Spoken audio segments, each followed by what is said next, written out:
नमस्कार दोस्तों, भानु की दुनिया में आप सभी का एक बार फिर से स्वागत है। फ्रेंड्स, अभी हो रहा है 8:08 और ये रात का टाइम हो रहा है। अभी के ब्लॉग की शुरुआत रात से हो रही है। मैंने जैसे कि आपको दिन को ही बताया था, जब मैं राइस बनानी थी, अभी मैं सेकंड रेसिपी भी बना चुकी थी। उसके बाद मैंने नहाया धोया और ये चेंज कर दिया। अब चलिए, सबसे पहले फ्रेंड्स मैं एक ग्रॉसरी का सामान खोलती हूँ। ये देखिए, ये अभी भी बैग ऐसा ही भरा पड़ा है और कल मैं क्या क्या लाई हूँ मैं आपको सब दिखाती हूँ। अब मैं खोल लेती हूँ अपना पिटारा और ये देखिए, सबसे पहले जोरदार तड़के भड़के के साथ निकल रहा है गरम मसाला। ये बादशाह का गरम मसाला है फ्रेंड्स, ये विदाउट अनियन गार्लिक मसाला है। और ये लाई हूँ मैं हींग, जो मेरे किचन का स्पेशल तड़का होता है। ये हैंड वॉश, और मैं क्या क्या लाई मैं दिखाती जाती हूँ आपको। दंत कांति, और ये पेयर्स 2 लाई थी मैं। अच्छा, एक ये है, 2 पेयर्स लाई थी मैं। एक कपड़ा धोने का, इससे 2 बन जाते हैं फ्रेंड्स। इसको बीच से तोड़ दो ना तो इसकी 2 बट्टी निकल जाती हैं। ये रिन सर्फ एक्सेल का बार है। और ये है, ये भी तो 2 लाई थी, कहाँ गया? अच्छा, पीछे वाले में लगा। ये टिश्यू पेपर है फ्रेंड्स, ये मिलने बहुत मुश्किल हो रही थी। अच्छा देखो, टिश्यू पेपर के साथ साथ टॉफियाँ भी है फ्रेंड्स। टॉफ़ी के तो मैं 4 पैकेट लेके आई हूँ इस बार। बहुत ज़रूरी था मुझे टॉफ़ी लाना। अब मैं आपको बात को बताऊँगी कि क्यों ज़रूरी था, जिस दिन ये टॉफ़ी मैं खोलूँगी। और ये फ्रेंड्स मैं लाई हूँ डिटॉल का डिश वॉशर, और ये एवरीडे मिल्क है। इससे मैं आजकल मोदक बना रही हूँ और ये ख़त्म हो रहा था फ्रेंड्स। ये जीरा लाई हूँ और ये सूजी लाई हूँ। जैसा मैं आपको बता चुकी हूँ कि चावल और पोहे को तो मैं पहले ही निकाल चुकी हूँ फ्रेंड्स। और ये नमक लाई हूँ, टाटा सॉल्ट, वर्म चिली जो भी कहते हैं इसे, ये लाई हूँ। और ये टॉफ़ी के पैकेट फिर से निकल गए, 2 निकले थे, 2 ये हैं। ये लाई हूँ मैं सौंफ, ये लाई हूँ मैं धनिया पाउडर, ये लाई हूँ मैं हल्दी पाउडर। अब मेरा बैग खाली है और ये आ गया मेरा बिल फ्रेंड्स। इतने सारे सामान का मेरा बिल 2000 के करीब आ चुका है। बिल को रखते हैं साइड में, इसको नहीं देखना है। बिल देखेंगे तो थोड़ा सा दुख होगी ना और डर लगेगा, इसीलिए सामान को देख के खुश हो जाते हैं। अब मैं इसको रखूँगी फ्रेंड्स सबसे पहले। और ये खोल दिया मैंने अपना सामान रखने वाला पिटारा। ये मैंने रख दिया अपना डिश वॉशर। और ये सबसे पहले हल्दी धनिया यहाँ पर रख देते हैं। नमक भी मेरे पास पहले से था, लेकिन अभी आया था तो मैंने सोचा ले लेते हैं, वरना फिर बात को मिलना, यहाँ पर कॉम्प्लेक्स में मिलना थोड़ा मुश्किल हो जाता है। यहाँ पर फ्रेंड्स मैंने सूजी को भी रख दिया है। और ये रख दिए हैं टॉफ़ी के पैकेट्स, इनकी भी ज़रूरत पड़ेगी मुझे।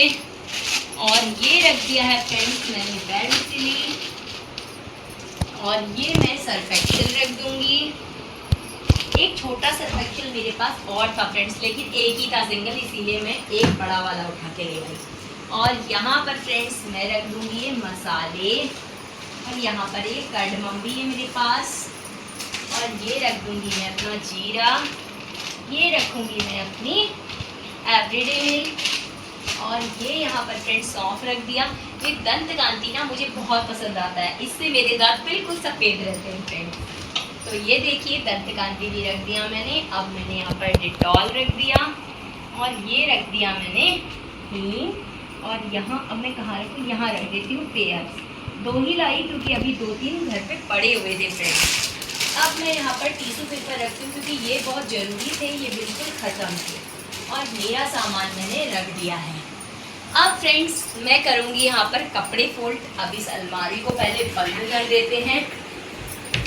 कपड़े धो दिए थे, लेकिन मैं खेलने चली गई थी ना, तो ये इतने कपड़े देखिए मेरा इंतज़ार कर रहे हैं। तो मैंने सोचा जो दिन में मैंने रेसिपी बनाई है, पहले आपको वो रेसिपी दे देती हूँ, उसके बाद कपड़े फ़ोल्ड कर दूँ। तो वो रेसिपी की शुरुआत होती है कि यहाँ पर मैंने जो सोया चंक्स भिगाए थे, उन सोया चंक्स को मैंने पानी से निचोड़ के निकाल लिया दूसरे बोल में। और जब सारे के सारे दूसरे बोल में आ गए तो फिर इसमें मैंने डाला 2 टीस्पून कॉर्नफ्लोर। जी हाँ, क्योंकि कॉर्नफ्लोर डालने से थोड़ा सा वो क्रिस्पीनेस रहता है और बहुत ही अच्छा।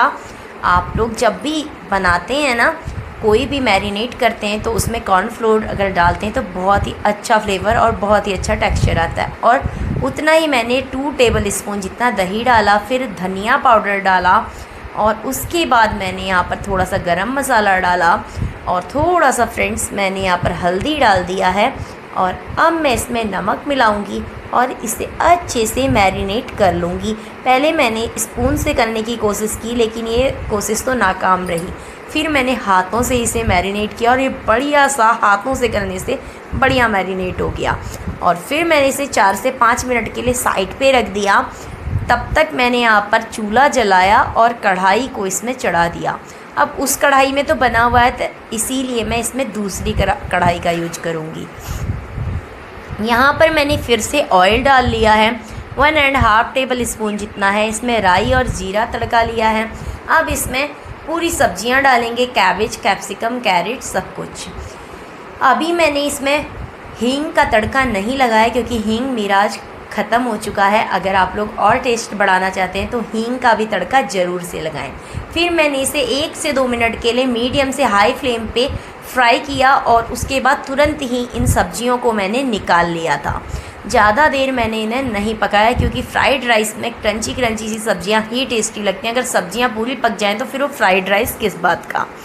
फिर मैंने जब सारी की सारी निकाल ली तो फिर इसी कढ़ाई पे दोबारा से ऑयल डाला, 1.5 टेबल स्पून जितना ही ऑयल मैंने दोबारा से डाला और फिर उसमें डाल दिया जैसे ही ऑयल गर्म हुआ है अपनी सोया चंक्स को जो मैंने मैरिनेट करके ऑलरेडी पहले से रखे हुए थे।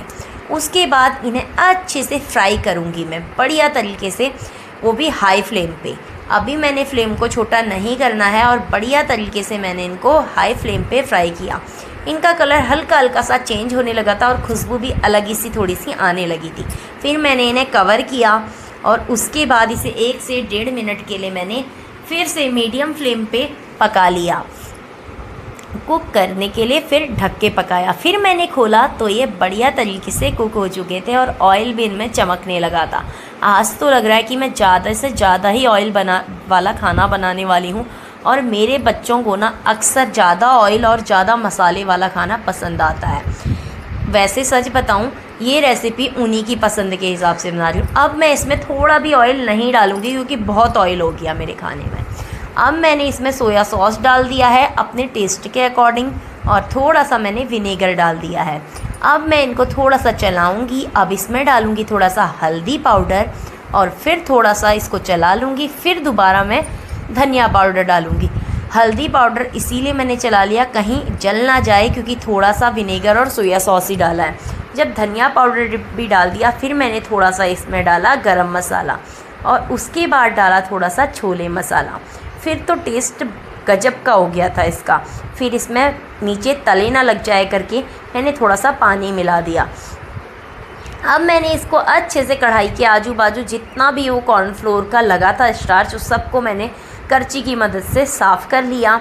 और उसके बाद ये जैसे ही उबलने लगा ना इसमें नमक डाला और उसके बाद फिर मैंने इसमें सारी जितनी भी चीज़ें बनाई थी ना उन सभी चीज़ों को डालना शुरू किया। सबसे पहले मैंने इसमें यहाँ पर सब्जियाँ डाली और सब्जियों के साथ में सोया चंक्स डाले और उसके बाद जैसे ही मैंने इनको डाल दिया ना तो इनको मैंने मिक्सअप किया 1 से 1.5 मिनट के लिए। ज़्यादा मिक्सअप नहीं करना है क्योंकि अगर ज़्यादा मिक्सअप करूँगी तो सब्जियाँ फिर पूरी तरह से पक जाएंगी, फिर मज़ा नहीं आएगा। फिर मैंने अपना राइस डालना शुरू किया। इस राइस में थोड़ा सा चना है जैसे कि आप जानते ही हैं, कल वाले वीडियो में आपने देखा ही है। तो फिर मैंने इसमें चना और राइस भी मिक्स कर दिया और फिर इसे अच्छे से मिक्सअप किया मैंने और 1 से 2 मिनट के लिए हाई फ्लेम पे। फिर मैंने इसे कवर किया 1 से 2 मिनट के लिए और मेरा ये प्रोटीन रिच फ्राइड राइस बनके रेडी हो गया था। लेकिन ऑनेस्टली अगर मैं आपको सच बताऊँ ना तो सच बता रही हूँ, जो मैंने कल व्लॉग बनाया था ना वो वाला फ्राइड राइस बहुत टेस्टी लगा, लेकिन ये बच्चों को बहुत पसंद आया। इतनी कढ़ाई भर के बन गया था तो ये मैंने नहीं खाया। मैंने 1-2 चम्मच खाया, मुझे पसंद नहीं आया, इतना स्पाइसी और इतना ऑयली। मैंने और मेरे हस्बैंड ने वही वाला फ्राइड राइस खाया जो हमने कल बनाया था। वो मुझे बहुत अच्छा लगा हम सब के लिए, लेकिन बच्चों को ये वाला ही बेस्ट लगा। इसमें ज़्यादा स्पाइसेस थे, ज़्यादा ऑयल था। अब मैं इसका प्लेटिंग कर रही हूँ। आप ही लोग देख के बताना कि आप लोगों को कौन सा ज़्यादा अच्छा लग रहा है, कौन सा ज़्यादा अट्रैक्ट कर रहा है कि ये वाला ज़्यादा टेस्टी होगा। ये सोया चंक्स वाला है और अब मैं आपको ले जाती हूँ कि चना वाला जो मैंने मिक्स वेज के साथ बनाया हुआ है वो है। अब आप ही बता दीजिएगा कि कौन सा वाला अच्छा बना है। ये बातें तो बहुत हो गई, खाना पीना मैंने खा लिया था। बहुत ज़्यादा गर्मी थी आज, और इतनी गर्मी में फिर बच्ची ने मेरी बोला शाम को कि मम्मा खेलने के लिए चलो। फिर ज़बरदस्ती उसको खेलने के लिए लेके गई, और उसके बाद आने के बाद डिनर किया। डिनर का व्लॉग मैंने नहीं बनाया क्योंकि मैं बहुत थक गई थी, और मैंने शाम को आपसे प्रॉमिस किया था कि जब मैं ग्रॉसरी का सामान रखूँगी तो ज़रूर से आप सबको दिखाऊँगी। ये मेरी रेसिपी है। तो फिर मैं यहाँ पर आ गई थी कपड़े फोल्ड करने के लिए। अभी तक ना मैं गई थी खेलने, तो ये कपड़े सूख चुके थे, तो मैंने कहा पहले मैं खेल के आती हूँ, उसके बाद मैं कपड़ों को फोल्ड कर लूँगी। अब मैं फटाफट ये धुले हुए कपड़ों को फोल्ड कर लूँगी और इनको इनकी जगह पे रख दूँगी, तो मेरा कल का काम थोड़ा सा आसान हो जाएगा। तो चलिए आप बताइए कि आप किस समय क्या क्या करते हैं। आप लोग तो हाथों हाथ करते होंगे, लेकिन आज मुझे हाथों हाथ करने का टाइम नहीं था, क्योंकि मुझे गई भी थी ना मैं आज सुबह सुबह ग्रॉसरी का सामान लेने। उसके बाद फिर आई, थक गई थी, फिर लंच बनाया, खाया पिया, बर्तन वर्तन धोए, और अब फ्रेंड्स मैं फिर खेलने चली गई थी शाम को। अब इन कपड़ों की बारी आ गई है, और दिन में ये सूट डाला हुआ था मैंने, अभी मैंने ये सूट भी धो दिया है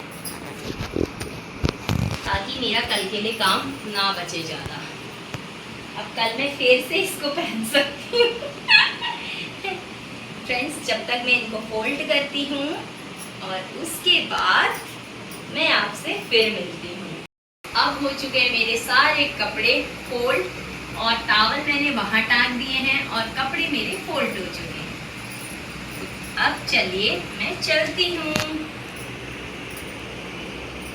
सभी कपड़ों को मैंने अपनी अपनी जगहों पे सेट किया। उसके बाद मैंने इस गद्दे को इस वाले रूम से हटाया, क्योंकि यहाँ इतना ज़्यादा गर्मी थी ना। इस वाले बेडरूम में पूरा सुबह से लेके शाम तक का धूप आती रहती है, मेरे किचन में भी और ये वाले रूम पे भी।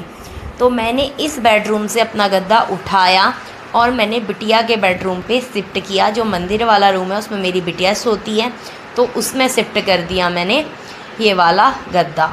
और फिर गद्दा तो गद्दा, लेकिन एक चीज़ का मुझे बड़ा ही अफसोस लगता है, जो गवर्नमेंट क्वार्टर होते हैं ना थोड़ा सा हिसाब से ही होते हैं, छोटे छोटे से होते हैं। तो जब कुछ एक चीज़ रख दिया ना तो फिर दूसरी चीज़ आनी थोड़ा मुश्किल होती है। अभी यहाँ पर चेयर्स हैं, तो अभी इसको कहाँ पर लगाऊँ। फिर मैंने चेयर्स को साइड में किया और यहाँ पर गद्दा डाल दिया। फिर अभी मंदिर भी सामने है, सोने में थोड़ा सा अजीब तो लग रहा था, लेकिन अभी क्या करें, एडजस्ट करना पड़ता है। गवर्नमेंट क्वार्टर में तो ऐसा ही होता है। फिर मैंने जल्दी से ये मंदिर का ब्लैंकेट और मंदिर का आसन फोल्ड किया और इसको चेयर के ऊपर रख दिया, क्योंकि चेयर पे कोई भी सामान नहीं रखना है। वो टॉवल और जो आपको हैंगी दिख रहा है वो मंदिर का ही है, मंदिर के बर्तन वगैरह पोंछने के लिए। तो अभी मैंने फिर मंदिर के पर्दे खोले और मंदिर को कवर कर दिया। अगर हम सोएंगे भी तो ऐसा नहीं दिखेगा, वरना अच्छा नहीं लगता है। और अब मैं चलती हूँ जल्दी से अपनी बेडशीट लेने, क्योंकि गद्दा तो लगाया है, बिना बेडशीट के नींद कैसे आएगी। बेडशीट लिया और बेडशीट को पहले मैंने अच्छे से फोल्ड लगाया और फिर इसी फोल्ड पे ले जाके मैं इस बेडशीट को बिछाने वाली हूँ, क्योंकि वहाँ पे जाके मुझे इतनी हिम्मत तो नहीं बची है अब कि मैं और वहाँ पर जाके फिर से काम धाम पे लगूँ। मैंने कहा एक बार यहीं से निपटा लूँ, उसके बाद फिर वहाँ जाके फिर करूँगी। और यहाँ पर मैं आ गई थी और फिर मैंने अपने गद्दे में बेडशीट को लगाया और यहाँ पर देखिए फिर मैं सोने के लिए रेडी थी। और ये बेडशीट भी लग गई। इतने से ही काम नहीं चलता है, यहाँ पर ना थोड़ा थोड़ा सा ये जो चारों ओर है जहाँ पर गद्दा लगाया मैंने, थोड़ा सा मैं लक्ष्मण रेखा करके मैजिक चौक मिलता है उसको लगाऊंगी, क्योंकि रात को यहाँ पर छिपकली और दूसरी चीज़ चींटियाँ आने का डर रहता है। चींटियाँ यहाँ बहुत ज़्यादा होती हैं, चाहे ऊपर रहें क्वार्टर में चाहे नीचे रहें, हर जगह यहाँ पर चींटियाँ बहुत भयंकर हैं। इसीलिए चींटी और छिपकली से बचने का सबसे अच्छा उपाय वही है कि मैजिक चौक लगा दो। अब मैं मैजिक चौक लगाऊंगी। मेरी बिटिया देख रही है कि मम्मा का काम अभी भी ख़त्म नहीं हुआ है, वो भी सोने के मूड में है, लेकिन वो देखी जा रही है। अब मैं यहाँ पर चलती हूँ और फटाफट से सारी बेडशीट और अपनी पीलो वगैरह ले लेती हूँ और उसके बाद मैं चलूँगी अब सोने के लिए। बहुत ज़्यादा थक गई थी और यहाँ पर मेरी सोने की तैयारी हो चुकी। वैसे आपको एक बात बोलूं, जब भी मैं ऐसे गद्दा लगा के सोती हूँ ना तो मुझे पुराने दिनों की याद आ जाती है। जब हम छोटे बच्चे हुआ करते थे तब ये एसी, कूलर, फ़ैन वगैरह नहीं हुआ करते थे, सिर्फ फ़ैन हुआ करता था। और किसी किसी अमीरों के घर में कूलर हुआ करते थे, तो तब हम लोग छत पे सोते थे, वो भी ऐसे ही गद्दा लगा के। वो दिन भी गजब के थे और वो दिन मुझे याद आ जाते हैं ऐसे ही करके। अभी इतने में ही मेरा काम ख़त्म नहीं हुआ, फिर मैं बड़ा वाला फ़ैन लेके वाले रूम पे गई, क्योंकि वहाँ पर भी बेशक ऊपर वाला फ़ैन है लेकिन फिर भी गर्मी थी ही। इस वाले रूम से तो बहुत कम थी, लेकिन उस रूम पे भी गर्मी ही है, गर्मी है तो है ही। तो फिर मैं आ गई थी यहाँ पर ये वाला फ़ैन लेने के लिए और इस फ़ैन को मैंने लगा दिया है। आई होप आप सभी को मेरा ये ब्लॉग पसंद आया हो। अगर पसंद आया हो तो प्लीज़ लाइक करें, चैनल को सब्सक्राइब करें। आपके सपोर्ट के बिना मैं कुछ भी नहीं हूँ। प्लीज़ सपोर्ट करें ऐसे ही मुझे आगे बढ़ाने के लिए। Thank you. मैं मिलती हूँ आपसे अपने अगले ब्लॉग में, तब तक के लिए बाय। बाय फ्रेंड्स, आप सभी को गुड नाइट, स्वीट ड्रीम्स। मैं मिलती हूँ कल अगले व्लॉग में।